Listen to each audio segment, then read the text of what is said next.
Hey everybody, I'm First Alert Meteorologist Rodney Harris. It is New Year's Eve and we have your forecast that is going to change quite a bit here throughout the course of the day today. We do have warmer temperatures here this afternoon. That'll be followed by cooler weather though later on tonight. So just a heads up for those of you in North Georgia. I want to start with our high resolution forecast model. We do have clouds out there right now. Those clouds will gradually start to clear out as we get closer to lunchtime. So looks sort of yucky out there still, but I promise you we will see more sun later on today. So that's the story for the next several hours. If you have anything to do, the best part of your day today will definitely be this afternoon. So I want to walk you through the forecast model. You can see from now through lunchtime, those clouds are starting to move out, and then there's that mostly sunny sky later on this afternoon. We had a couple of showers out there earlier this morning as well, but all of that rain has ended, so you don't have to worry about any rain for the rest of your day today. Now, cold front is moving in, so one of the things that you will certainly notice is a stronger wind later on this afternoon. We're not under a wind advisory, but we do have those wind gusts between 30 and 35 miles per hour throughout the course of your day today. So by lunchtime, that wind gust is at 30, at 3 o'clock 36. This is the front that's moving through, so just a heads up for those of you who are going to be out and about. Again, not a wind advisory, but you will notice that elevated wind. Taking you through the rest of the day, here's the temperatures at lunchtime. So this is the best part of the day, temperatures in the 60s. But as the cold front moves in, we will see those temperatures quickly drop. So by 7 o'clock, if you were headed out to dinner here in North Georgia, in Atlanta, we're in the low 50s. North of Atlanta, we're in the 40s. Marietta, Rome, Dawsonville, Calhoun, Blairsville, 40s at 7 o'clock. Breezy, so you'll need that jacket. And then at 11 o'clock, everybody is in the low 40s and even some 30s in the higher elevations of the mountains. So I really think that this is the story today. It'll be fairly mild this afternoon, but this evening and tonight it will be cold. So make sure and grab that jacket before you get out for New Year's Eve. At 11 o'clock in Atlanta, if you are headed out to the Peach Drop, I'm forecasting 44 degrees. That will be your temperature in Atlanta. Again, breezy, so that's why you need that jacket. Now, I want to talk about the 7-day forecast because we do have some changes coming next week. For the rest of this week, it'll stay dry but chilly with highs in the 50s and mostly sunny skies. By the weekend, we get another shot of colder air that's moving in. So you'll notice the lows on Saturday and Sunday morning will drop into the 20s if you do have to get out over the weekend early. And highs are only in the 40s. Now, Saturday will be dry, but Sunday we do have a 30% chance of showers the second half of Sunday. So if you have any plans Sunday night, some showers will be possible. And I've increased the rain chances to 50% on Monday because it's likely you'll get wet at some point. So here's that forecast model for Sunday going into Monday. You can see the first part of Sunday is dry.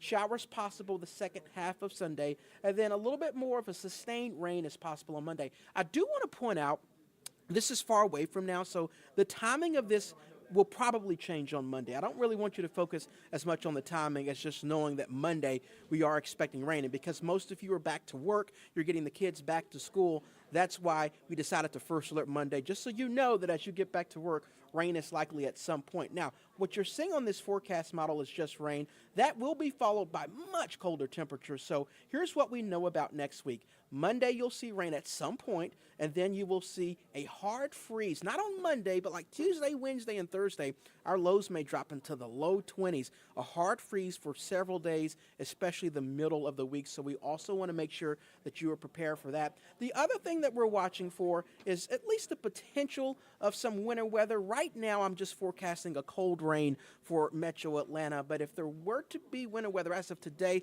the highest chance of that will be in the higher elevations of the mountains. I'm not really getting too detailed on the winter weather because it's just too far out to know exactly what's going to happen, but the forecast as of today is just for rain in Metro Atlanta and most of North Georgia. If there is a chance of any kind of winter weather in the mountains, we'll start to slowly work that into your forecast. But at this point, just rain, and then after that rain, it just gets super dry, and then the colder air will come. So we'll keep you up to date on next week. But regardless of the winter weather, definitely seeing rain on Monday, and then a hard freeze for the middle of next week. So go ahead and prepare for that in advance. That's why next week is a First Alert. So this afternoon, fantastic weather with the 60s. Make sure and grab that jacket or coat tonight with temperatures dropping into the 40s for New Year's Eve. And we'll keep you up to date on this important forecast, especially for next week as we continue throughout the course of your day today and throughout the week. So don't go anywhere. We have more news headlines to talk about with Joy that is coming up right after this break.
I apologize for my technical error there. But, Rodney was telling you about the forecast for New Year's Eve tonight, and it's a really important one because the peach drop is making a return back to Atlanta. So you're definitely going to want to have bundle up for that if you were headed out to celebrate New Year's Eve. Thousands are going to fill up underground Atlanta for the return of the peach drop tonight. Atlanta News First, Asia Wilson breaks down how city officials are preparing to keep everyone safe. Atlanta police have been out in full force preparing for the peach drop, and organizers have been here all morning long, setting the big stage. Atlanta Police Chief Darren Shearbaum says they are expecting tens of thousands of people to fill this space tonight. In addition, we're told the Chick-fil-A Peach Bowl is also happening on Wednesday. So that means a lot of people will be in the city. That's the reason why he says they will have hundreds of officers, nearly their entire department, working over that 24-hour period.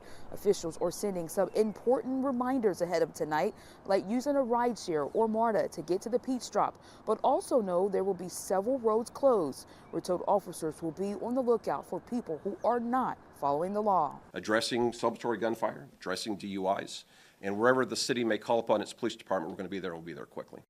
Now, we're told last year on New Year's Eve between 9 p.m. and 3 a.m. there were more than 1,700 calls to 911. Officials are encouraging you to know when and how to use your emergency resources. And also, we have a full list of all those roads that will be closed posted right now on AtlantaNewsFirst.com. Reporting from underground Atlanta, Asia Wilson, Atlanta News First.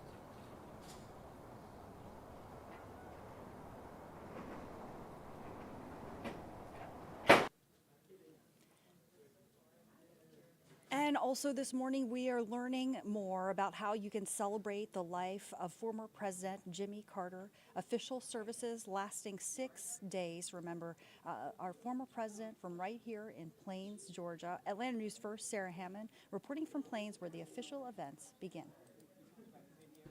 Unofficially, ceremonies have already begun here in Plains. Last night, many gathered at former President Jimmy Carter's lifelong church for a candlelight vigil. But the official services begin on Saturday, January 4th. Now, the 6-day event will span from Plains to Atlanta to Washington, D.C.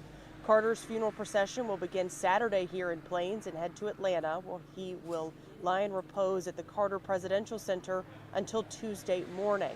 Then the procession will travel to Washington, D.C., where the former president will lie in state at the nation's capital. And Carter's state funeral, along with a national day of mourning, will be held January the 9th. After the funeral, Carter will be flown back to Plains, where a private ceremony will be held at the former president's church, and he will be buried in Plains later that day. But even before the official ceremonies begin, people gathered in Plains on their own to take a moment to remember the man who went from a peanut farmer to president of the United States. He will probably always be one of the greatest Georgians. Whether you agreed with him politically or not didn't really matter. He was Georgia. While former President Carter lies in repose in both the state and nation's capital, the public is invited to attend to pay their respects. But officials are warning lines could get very long, so prepare for that if you plan to do so. In Plains, Sarah Hammond for Atlanta News First.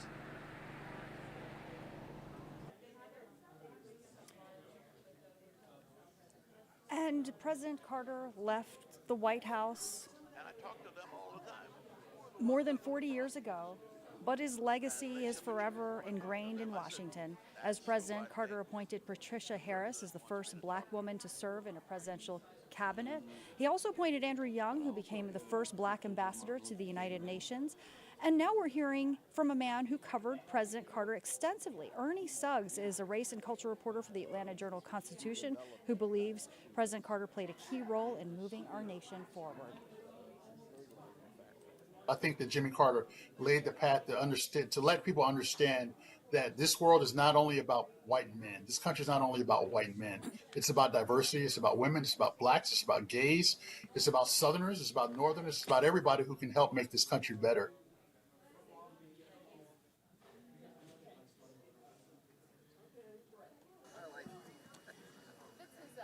And for one neighborhood in southeast Atlanta, the loss of President Carter really hits close to home. The first homeowners of a new Habitat for Humanity community along Carter Way just moved in last month. Atlanta News First reporter Patrick Quinn has more on Carter's legacy. The sound of service. President Jimmy Carter and former First Lady Rosalind Carter helped build and repair 4,447 homes across 14 countries, including here in Haiti in 2011.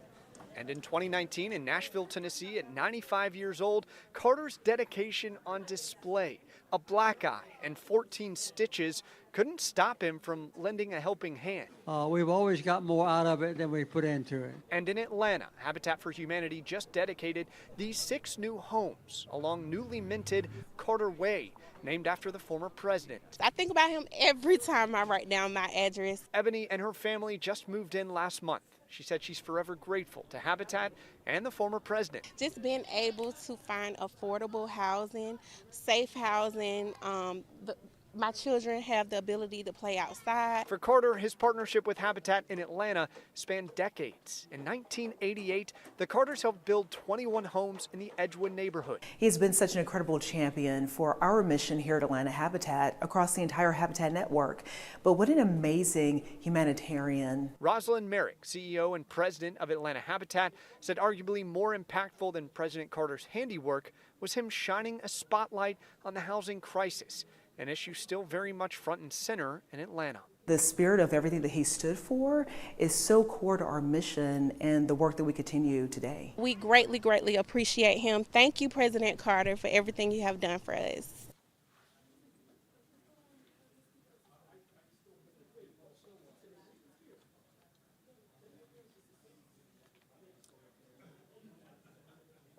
Here was 90-something-year-old man, but as soon as he stood up to shake my hand and smiled, I mean, it's like that's President And you know, Carter. less than 600 people live in Carter's hometown of Plains, about 2.5 hours south of Atlanta. Much of the Carter family life was captured by one man in particular and his camera. Someone had passed away or something, he would go visit the family. Atlanta News First political reporter Doug Reardon has his story. My thought was doing it for history. In his life, They were just down-to-earth people, just like everybody else. Charles Plant has taken a lot of photographs of the Carter family. Just how many? That's a good question. Thousands, probably. Plant wasn't the first family's official White House photographer, but Plant's lenses saw something much more personal. He captured weddings, family gatherings, 30-plus years of intimate Carter family moments away from public life. It all started with a sketch Plant made of downtown Plains. I started the postcard business there. An image he later turned into a postcard and one that the Carters later used as a Christmas card. All the merchants in Plains, everyone bought thousands or more postcards. Like the rest of the world, Plant learned his friend Jimmy Carter had died on Sunday. I just was sad to see him go. He and Carter bonded over photography. He called me sometimes asking me my advice about a lens or a camera. The two would talk frequently. Carter would phone Plant right at home, making for some interesting stories when his mother-in-law would come to visit. So about 5 seconds or so after the phone rang, she's knocking on our bedroom door and somewhat nervously saying, "Charles, the president's on the phone, needs to talk to you." Plant also photographed the family's work with Habitat for Humanity, and his pictures and sketches appear on Carter campaign t-shirts in sites around Plains and Sumter County. He signed it to my friend, Charles Plant. Now that Carter is gone, Plant hopes many of the pictures he captured will tell the story of duty and dedication. The fact that he was a good, honest man and a good president and did the best he could is what people should remember about him.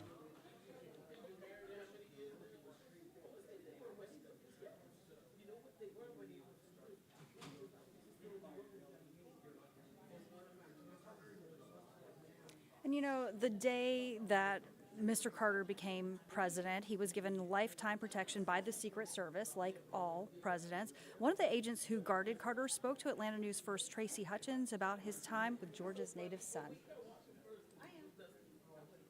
Probably my fondest memories are when we would take him to do things like fishing up in Montana. We took him fishing in Mexico, turkey and quail hunting. So just those moments when it would just be a few of us around and he would tell stories or talk to us, ask us about our families. Those were some of the best times with the nation's 39th president for former Secret Service agent Nick Steen. He watched over and protected Jimmy Carter from 2017 to 2019, not just at his home in Plains, Georgia, but around the world. When he would take trips into the Middle East, and the State Department would say, we're not going to support you going in there, we're not going to send any help or support, you're on your own. But he was like, I'm going in there to go talk to these people. Steen was there as President Carter and his wife Rosalind worked tirelessly for Habitat for Humanity, building homes and changing lives. It was time well spent watching a true humanitarian go out of his way to help bring peace around the world. The impact, the legacy for him, obviously he was president for 4 years, but he has another 96 years of legacy. The things that the Carter Center has been able to accomplish with eradicating diseases in Africa and other parts of the world, some of the peace programs that they've engaged in, that's just an unbelievable thing. And I think probably there are millions of people, literally, I'm not exaggerating, millions of people alive today because of the work of President Carter and the Carter Center. Steen says President Carter was truly concerned about everyone, including every member of his Secret Service detail. Even though it was their job to keep him safe, he kept them on his mind.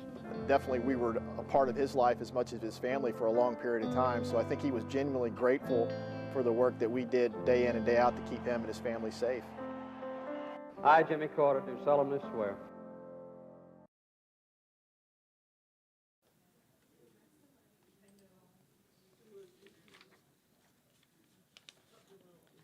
And January 9th will be a national day of mourning for former President Jimmy Carter. That's the same day as the service at the U.S. Capitol and a private service in Plains.